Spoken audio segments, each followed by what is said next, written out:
Hello, everyone, and welcome to Wingcat Sports. And per usual, it's our Lions rumor mill going on right now. News and whatever else is going on. Not too much going on, though, at the moment for the Lions. For the most part, it's kind of slow. A couple injuries going on. That's about it.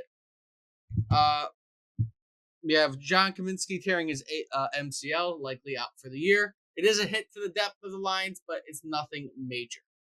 Well, I think it kind of could be major, only in the sense that we already are down Reader. We should be good for the first game, but is that what they're saying? Because I heard just the opposite. They think he might be good for the first game. But that means he's going to get no preseason. Yeah, and no practicing probably. So it's going to take him at least a month to get up to speed. It's to be effective. I don't know. Like I said, health's always a problem, and that's kind of hitting us hard. So there's not much we can do about it. No, but it is. I mean, that's when you're going to rely on your depth, and we'll see it through the preseason. But that's where depth comes in. With him being hurt, who are we going to lean on more at the defensive line position? Right, we signed Betts earlier this year. You got Davenport to kind of help fill in that position. You got other people who you have, Broderick Martin, Pascal, Pico, right? You got Wingo. You got a lot of options. Right. I mean, they're going to get a chance to see with the depth of the team with Cominsky getting hurt. That's for sure. On top of that, with him being hurt, they did make a couple minor transactions to kind of fill in some spots. Nothing major, though. We signed an offensive lineman, Jake Burton, and defensive lineman, Pat O'Connor, and placed Muti on right. These guys, they got to put bodies out there for the preseason. Yeah. That's basically what that kind of crap is. You haven't heard anything as far as a kicker being signed? No. Because the only rumor I saw is maybe we try to go after James Turner again after he left, try and make competition. But I think Bates is going to have to be it, no matter how much you might be struggling in camp right now. It's going to have to be what it is. I mean, they got to find somebody who can consistently kick from 40 yards in. So, the defensive lineman we signed, he has he played 11 games last year. With 5 tackles. Let's see. Trying to figure out exactly where he was at, but saying Texas A&M, so likely he played in college last year. Which I don't know why they would have him with a NFL team as a one-time Super Bowl champion on this website, because that does not make sense. If he's only played in college. But it looks like he played in college last year. Played 11 games at Texas A&M, so he's an undrafted free agent that we signed. Just probably give him a chance, right? We got some injuries going on, so let's see exactly what happens for him. But, I mean, at Texas A&M last year, he played 11 games. It's not really giving me any numbers on exactly how well he did. So this is great. This website is doing fantastic for giving me data. But, I mean, it's a body, right? It's a body. See how it does. Preseason is going to be pretty pointless. It's football. You can sit back there, but yeah, I mean, it means nothing. It may be. I can't even imagine anybody really cracking the starting lineup other than maybe on defense. I got better stats with it on an actual ESPN and not whatever website it's being sent to. He has played in the NFL for like the past 5-6 years. I don't know why it says Texas A&M on his dang thing. But last year he played at looked like he played at Tampa potentially. It looks like where he played. 2 solo tackles, 2 assisted tackles, no sacks. Right, so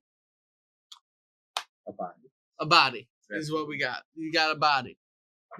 There ain't too much else with that. He played at Eastern Michigan, though.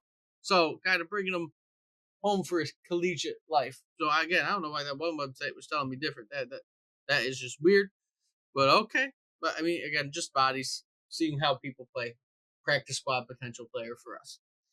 And then the only other thing that's kind of going around, there has been the talks between the Lions and Ali McNeil on extension talks. Um, he's probably good. They're thinking he might make around that 20 million number. Will the Lions actually do that? I don't know. That seems like a lot of money for him. Right. But they think that he if he plays well enough this year, he could try to get around that. And they think that we have a good interior right now, from what I was reading with the one article with Unzukawarkwe or whatever his name is, Right. playing well as well. So I mean, we'll see how that No goes. way. That guy, has he even played? We drafted him like 3 years ago. Has he ever even played a down in the regular season? I think he has. No, he sucks. Whatever. Wow.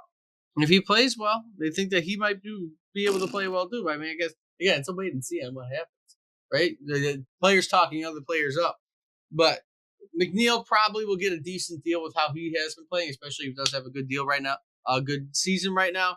He will probably make some decent money going into free agency if we do not sign. I mean, Most I likely. don't think he is by any stretch of the imagination, an elite defensive tackle. He isn't. So I don't know what they're going to pay him. Maybe would you pay him 10 a year? It's just the problem is everybody will get paid more. So do you pay him more? So by the time a few years comes along, he is only being paid the like 10th highest, even though when you signed a deal, he might be like the second highest.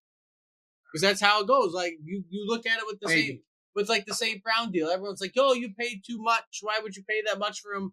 And then it only took 2 weeks for him to drop down to 4th on the list, right, of highest paid wide receiver. And then everyone's like, "Oh, okay."